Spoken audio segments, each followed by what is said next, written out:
Hallo und herzlich willkommen zu einer neuen Folge von Mountain Mentor. Mit mir, David Göttl. Nach über 20 Jahren in den hohen Bergen der Welt, unzähligen Expeditionen und Trekkings will ich meine Erfahrungen mit dir teilen und hoffe so, der ein oder andere Tipp und Trick hilft dir bei deinem nächsten Abenteuer da draußen. In dieser Folge geht es um meinen Rucksack. Den Rucksack selber, welches Modell ich hier am liebsten dabei habe und dann, wie ich diesen packe. Also, wo was hin und reinkommt. An dieser Stelle ein ganz großes Dankeschön an The North Face, die diese Serie erst möglich machen und natürlich an dich fürs Einschalten. Ich freue mich über jeden Kommentar, jedes Like und du hilfst mir sehr, wenn du den Kanal abonnierst. Und nicht vergessen, die Glocke aktivieren, wenn du keine Folge verpassen willst.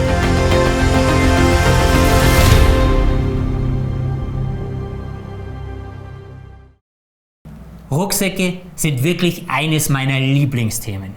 Ich stehe hier auf absoluten Minimalismus.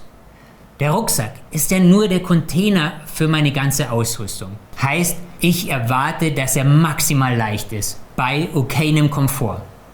Weil ich selber gerne nähe und bastel, habe ich hier auch meine eigenen Prototypen in den letzten Jahren gebaut.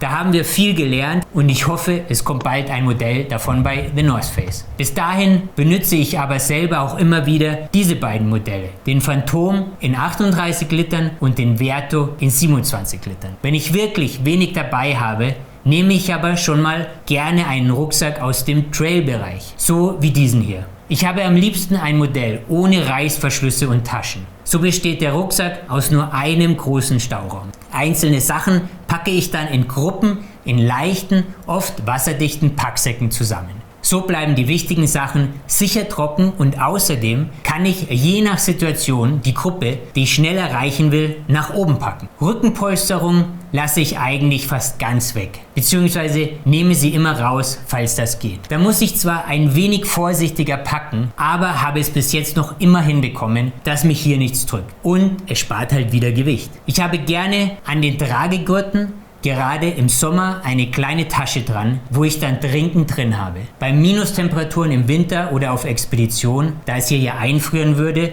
verstaue ich dort gerne meine Sonnenbrille oder stopfe mal kurz die dünnen Handschuhe rein. Solche Taschen kann man gut nachträglich kaufen und an fast jedem Rucksack anbringen. Solange es von den Temperaturen geht, habe ich auf der anderen Seite vorne meine Actionkamera verstaut, so dass ich hier immer schnell drankomme und nichts verpasse. Bei dem Hüftgurt nehme ich alle Polsterungen weg. Bei meinem eigenen Prototypen habe ich nur ein ganz schmales Band dran. Das reicht mir vollkommen aus. Einfach, weil der dicke, gepolsterte Hüftgurt erstens schwer ist und zweitens gerne auf dem Klettergurt oder Reißverschlüssen von Hosen an der Seite drückt. Das Gewicht, welches ich so unterwegs mit dabei habe, spielt sich bei irgendwas von maximal 12 bis 15 Kilo ab.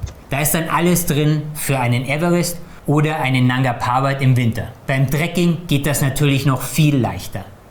Was genau da jeweils reinkommt, würde den Rahmen hier sprengen und erschließt sich aber am Ende der Mountain Mentor Serie.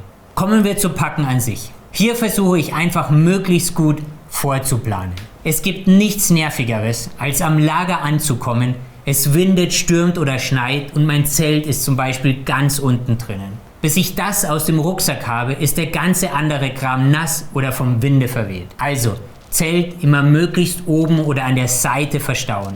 Ich habe hier nur ein sehr kleines, einbeiniges Zelt dabei und die Zeltstangen entweder separat innen an der Seite oder, wenn das nicht geht, draußen an der Seite. Dazu muss aber sichergestellt sein, Sie können nicht nach unten rausrutschen. Alles schon vorgekommen. Das Zelt kommt dann selber möglichst weit oben in den Rucksack. Muss ich erst noch im Schnee eine Zeltplattform schaufeln, muss die Schaufel auch griffbereit verstaut werden. Dazu packe ich den Stiel meistens auf der gegenüberliegenden Seite zu den Zeltstangen innen rein oder, wenn möglich, außen zu den Stangen dazu.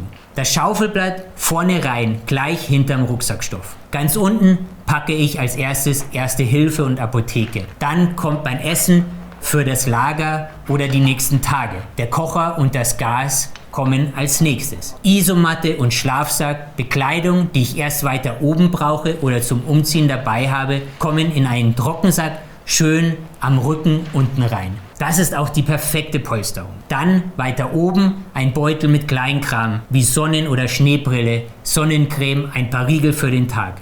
Die Trinkflasche schön zugänglich oben an der Seite reinpacken, falls die nicht vorne am Schultergurt hängt. Und dann natürlich noch zusätzliche Kleidungsschichten wie Regenjacke oder Daunenjacke, eine Mütze, wärmere Handschuhe. Das alles kommt ganz oben drauf. So habe ich mit wenigen Handgriffen das richtige Bekleidungsstück draußen, ohne dass ich hier groß rumpacken muss. Den Pickel und die Steigeisen, wenn mit dabei und nicht in der Hand oder am Fuß, kommen außen dran. So kann es perfekt gepackt losgehen und ich habe hoffentlich alles immer schnell und griffbereit zur Hand. Das war es für diese Folge. Schreib mir in die Kommentare, ob du noch den ein oder anderen Trick hast, was du aus dieser Folge mitnimmst, und schreibe mir natürlich immer gerne, wenn du eine konstruktive Kritik loswerden willst. Also, habe Spaß da draußen und denk dran, never stop exploring. Bis zum nächsten Mal bei Mountain Mentor mit mir, David Göttler.